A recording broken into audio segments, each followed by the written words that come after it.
बोलिए श्री सतगुरु महाराज की जय। सतगुरु धनी देव चंद्र जी महाराज की जय।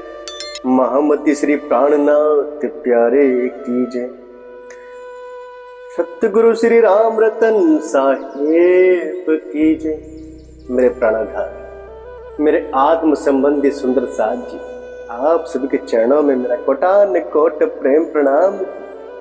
तो मेरे प्राणाधार सुंदर साथ जी किस प्रकार महाराज जी गत भाग में उन थानेदार को बता रहे हैं कि थानेदार जी, आपको परमधाम के किस स्थान का दर्शन करना है, नूर तजल्ला देखना है, नूर जमाल देखना है, और के जमजम चखना है या कौसर ताल देखना है। इस प्रकार की बातें महाराज जी थानेदार के समक्ष कर रहे हैं। क्या थानेदार वो जवाब देते हैं कि महाराज जी आगे और ऑप्शन उनके रख देते हैं? आइए जानिएगा। मिलना अगर चाहते हो तुमसे मिलवा दे अशराफिल, या चाहो तो वहां ले चले जा रहते हैं इजराइल। कहते हैं कि थानेदार जी, अगर आपको अशराफिल से मिलना है, उस बुद्ध स्वरूप से मिलना है, आप कहो तो उनसे मिलवा दे, या फिर जहां पर इजराइल का धाम है, इजराइल की जहां बैठक है, इजराइल जहां रहते हैं, आपको वहां के दर्शन करा दे।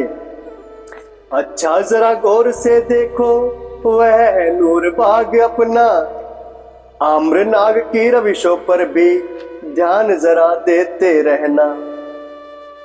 कहते हैं कि जरा गौर से देखो, वहां पर नूर बाग है, पर वहां पे आम नागर की रवि से जो उनकी लहरा रही है, उन पे भी जरा ध्यान देते रहना। वर्णन नहीं किया जा सकता थानेदार साहब इनका, पर पटेल जी की कृपा से दर्शन कर रहे हो सबका। महाराज जी कहते कि भाई थानेदार जी, वैसे तो इनका करना वर्णन असंभव है, हर किसी के समक्ष ये बातें, ये दर्शन करना, दीदार कराना इतना आसान नहीं है, परंतु आप पर विशेष कृपा है पटेल जी की, जिनके कारण आप आज सबका दर्शन कर रहे हो। वह देखो बारीक नजर से रविश ज्ञान वह बल्ली की भी, जिसका दर्शन बिना कृपा के हो नहीं सकता कभी। वह देखो रविश ज्ञान बल्ली की भी देखो कि जिसका दर्शन जो है, ज्ञान बल्ली की जो रवि से जो लहरा रहे उसके पत्ते, उसका दर्शन भी से केवल कृपा मात्र से ही हो सकता है, अन्यथा नहीं हो सकता। उसी पेड़ की ओर इशारा हमने अपना फेर लिया, जो पटेल साहब को हमने पहले दिन था दिखलाए।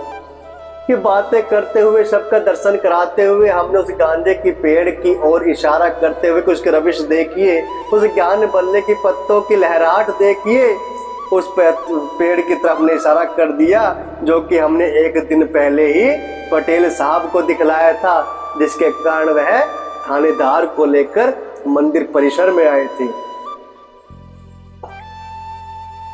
हम पहचान न पाए बिल्कुल थानेदार वही है क्या, जिसको हमने नदी पांजरा के मेले पर टपता था। काफी समय हो गया था तो हम पहचान नहीं पाए। यह वही थानेदार है जब नदी पांजरा में पूर्ण रूप से भयभीत करने वाली बाढ़ आ जाती है और ना जाने कितनी जान माल का नुकसान हो जाता है, जिसके कारण, जिसकी व्यवस्था की अनदेखी करने के कारण हमने इस थानेदार को उस समय डांटा था, धक्का डपटा था। यह वही थानेदार था, हम इसको पहचान नहीं पाए। बाढ़ पीड़ितों को दिखलाकर बोले और थानेदार, बतला इतनी जाने कब गई, कौन बनेगा जिम्मेदार। हमने उस समय इनको डांटा था, जब बाढ़ पीड़ितों को हमने सब दिखाया इनको, क्यों भाई थानेदार, अब देख कितनी जान माल का नुकसान यहाँ पर हुआ है, केवल और केवल तुम्हारी व्यवस्था ठीक ना करने के कारण, और बताओ कितनी जान यहाँ पर खप गई, अब कौन जिम्मेदार इसका होवेगा। तो वही दरोगा हो करके तब्दील मुड़ावत से आया, उसी को बहका बहका कर पटेल यहाँ ले आया। कि उसी का ही प्रमोशन हुआ, तरक्की हुई और वह मुडावत से यहाँ पर आ गया दरोगा बनकर, और उसी को ही वो लेकर डरा बहका कर पटेल यहाँ पर ले आए। हम पहचान नहीं पाए उसको, उसने हमको जांच लिया, यह फकीर वही है, उसने अपने मन में भांप लिया। कि हम तो उस थानेदार को पहचान नहीं पाए, परंतु उसने हमसे डांट खाई थी तो भला वो कैसे बोल सकता है। उसने हमें जांच लिया और यह वही महात्मा है, उसने हमको यह भांप भी लिया। जुटे हुए थे हम अपनी बक बक में पूरे दर्जे से, एकदम थानेदार बीच में हमें रोक करके बोले। हम तो भाई अपनी डाक गाड़ी शुरू कर चुके थे, पूरे दर्जे के साथ पूरी अव्वल चोटी पर पहुंचकर हम तो पूर्ण रूप से अपने प्रवाह में बातें कहे जा रहे थे। लेकिन जब सारी बातें हो रही थी तो उस थानेदार ने हमें पहचान लिया और बीच में हमें रोककर क्या बोलते हैं, बस बस काफी देख चुके अब बाग बगीचे साईं जी।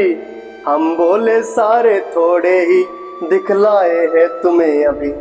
तो थानेदार कहते कि साईं जी, अरे महाराज महात्मा बस करो, बहुत बाग बगीचे हम देख चुके हैं। लेकिन हम उन्हें बोलते हैं कि भाई अभी कहाँ दिखे, अभी तो तुम्हें सब कुछ दिखलाया भी नहीं है। अभी हमारे परम धाम का बड़ा अंग संग बाकी है, अभी हमारे परम धाम का बड़ा अंग सब बाकी है। थानेदार चरण पर झुककर बोला अब यह काफी है। हम कहते भाई हमारे परम धाम का भी तो बहुत कुछ देखना बाकी है, मुख्य मुख्य चीजें तो रह ही गई, परंतु थानेदार चरणों में झुककर बोलते नहीं महाराज नहीं, आपने जितना दर्शन कराया आज के लिए इतना ही काफी है। हर एक 15वें दिन दर्शन को साईं साहब आऊंगा, सने सने जो दिखलाए सभी देखता जाऊंगा। थानेदार भी विनम्र हो जाता है, झुक जाता है महाराज जी के सामने अपने स्वभाव को लेकर कि महाराज श्री मैं भी नियम बांध लेता हूँ कि हर 15वें दिन आपके सामने आऊंगा, दर्शन करने आऊंगा और स्नेह स्नेह जो भी धीरे धीरे आप दिखलाएंगे सब मैं देखता जाऊंगा।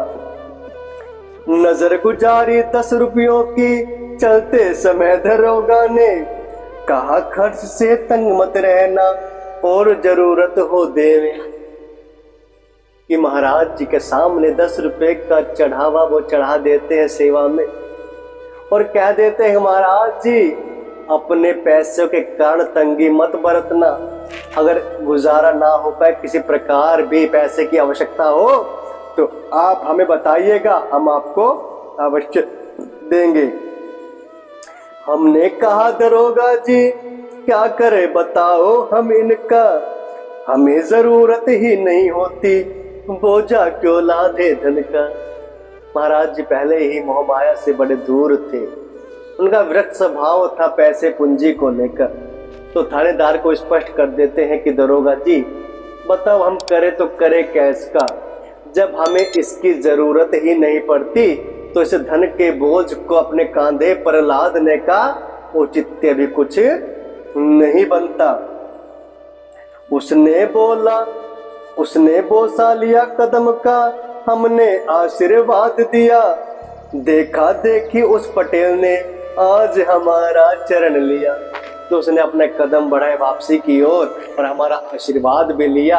और जो पटेल हमें वहां से निकालने हेतु थानेदार को लेकर आया था, उस थानेदार की देखा देखी आज उस पटेल ने भी हमें हमारे चरणों में झुककर प्रणाम किया। विदा हुए दोनों सज्जन हमको नतमस्तक हो करके, श्रद्धा और बड़ी सत्संगी जन में उनको लख करके। कि दोनों ही जन हमारे चरणों में प्रणाम करके नतमस्तक हो जाते हैं। और वह मुख्य व्यक्ति थे उस ग्राम के, एक थानेदार था, एक प्रतिष्ठित व्यक्ति था। और जब बड़ा व्यक्ति कोई चरणों में पड़ जाए तो उसका प्रभाव दूसरों पर भी काफी पड़ता है, जिसके कारण वहाँ के और सज्जन जग हमारे साथ जुड़ने लगे और उनकी श्रद्धा हमारी ओर बढ़ने लगी। जबकि ताप्ती अपने पूरे जल पर पर आ जाती, तो सत्संगी जल की टोली तैर तैर कर आ जाती। इतना प्रभाव महाराज जी की वाणी चर्चा सत्संग का वहां के सज्जनों पर पड़ने लगा कि जब ताप्ती नदी का प्रवाह, जल का प्रवाह पूर्ण रूप से आवेश में होता, पूर्ण रूप से भर जाती, तो सत्संगी जन सत्संग सुनने हेतु तैर तैर कर हमारे पास शिव मंदिर में आ जाते। लगा लगा छाती तय तारण, खुद तो वे आते ही थे, पर कुछ खान पान आदि की सामग्री भी लाते थे। कि वह खुद तो तैर तैर कर नदी में आते ही थे हमारे पास, पर अपने साथ खाने की सामग्री भी हमारे लिए कुछ ना कुछ वह लेकर आते थे।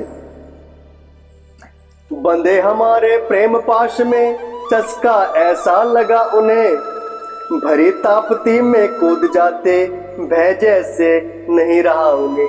कि हमारे प्रेम के प्रति इतने दीवाने हो गए वहां के सत्संगी जन कि हमसे अपार प्रेम वह करने लगे, और इस प्रकार का चस्का उनको लग गया कि वह भरी ताप्ती नदी में कूद जाते, तैरते तैरते सत्संग सुनने के लिए हमारे समीप आ जाते। उनके अंदर किसी प्रकार का भय मानो नहीं रहा। कभी हमें बिंद तारण पर ठहरा कर ले जाते थे, कभी किसी के भोजन आदि कराते थे। कहते हैं कभी कभी अपनी नाव के सहारे हमें भी वह ग्राम के अंदर ले जाते थे, और कभी किसी सज्जन के घर, कभी किसी सज्जन के घर हमें ले जाते, कभी कहीं भोजन कराते तो कभी कहीं भोजन आदि से हमारी सेवा करते। चतुर्मास बीता जब सारा, तो चलने की ठहराई, वह सत्संगी जन की टोली जाना सुनकर अकुलाई। जब चतुर्मास बीत जाता है और रामानंद जी से जो हमने वादा किया था कि चलो हम यहाँ ठहर जाते हैं, चतुर्मास के बाद हम यहाँ से निकलेंगे, तो हमारे यहाँ से निकलने का समय आ चुका होता है। और सत्संगी जन के बीच हमारे प्रति प्रेम का प्रवाह इतना गहरा होता है कि जैसे उनके कर्णों में यह बात पड़ती है कि भाई महाराज श्री यहाँ से अब प्रस्थान करने वाले हैं, तो वह भावहीन हो जाते हैं, अकुला जाते हैं, उनकी आंखों से भी अश्रुधारा बहने लगती है, वह बिछड़न नहीं चाहते। उन सब ने ले जाना चाहा हमको अपने गाँव में, तो समय ऐसा होता है कि भाई महाराज जी जा तो रहे हैं, तो सब एक बार अपने गांव, अपने घरों में महाराज जी को अवश्य ले जाएं। तो सबकी मंशा यही रहती कि एक बार महाराज जी को अवश्य गांव में ले जाए। कह भी उठा एक उनमें से, जाना जहां चाहोगे तुम, वहीं छोड़ के आवेंगे गाड़ी में बिठला करके हम। ते एक बंदा, एक व्यक्ति तो उनमें से बोला कि महाराज श्री आप कृपया करके हमारे गांव, हमारे घर चलिए, तत्पश्चात आप जहां जाना चाहोगे वहां चले जाइएगा और आपको हम गाड़ी में बिठाकर छोड़ कर आएंगे। थी दो पार्टियां गांव में, कलह था पानी के कारण, अलग थलग रहते थे सारे वैमनस्यता के कारण। के गांव के अंदर दो पार्टियां, दो गुटबाजी हुआ करती थी उस समय, कि पानी का कलह था, पानी का कलेश था कि पानी यहाँ पर क्यों आ रहा है, वहां पर क्यों नहीं आ रहा, वहां पे ज्यादा आ रहा है, वहां पे कम आ रहा है। इस प्रकार का आपसे उनका पानी को लेकर के कलह था, जिसके कारण वह अपने इस प्रकार के स्वभाव के कारण एक दूसरे से चिड़चिड़े होकर के अलग थलग रहा करते थे। तो प्राणाधार सुंदर साहब जी जब महाराज जी को वह आग्रह करते कि आइए गांव में हमारे साथ चलिए, फिर आप जहां कहेंगे वहां हम आपको छोड़ आएंगे, और जिस गांव में पहले ही कलह चल रहा हो, तो गुटबाजी हो रही हो, तो क्या महाराज जी उस गांव में जाएंगे? और जाएंगे तो किसके घर जाएंगे, कौन से गुट वालों के घर जाएंगे, या फिर दोनों का आपसी मेल करा देंगे जिससे उनका कलह समाप्त हो जाए? जानने के लिए देखेगा प्राणाधार सुंदर साथ जी अगला भाग। तब तक के लिए आप सभी के चरणों में मेरा कोटान कोट प्रेम प्रणाम।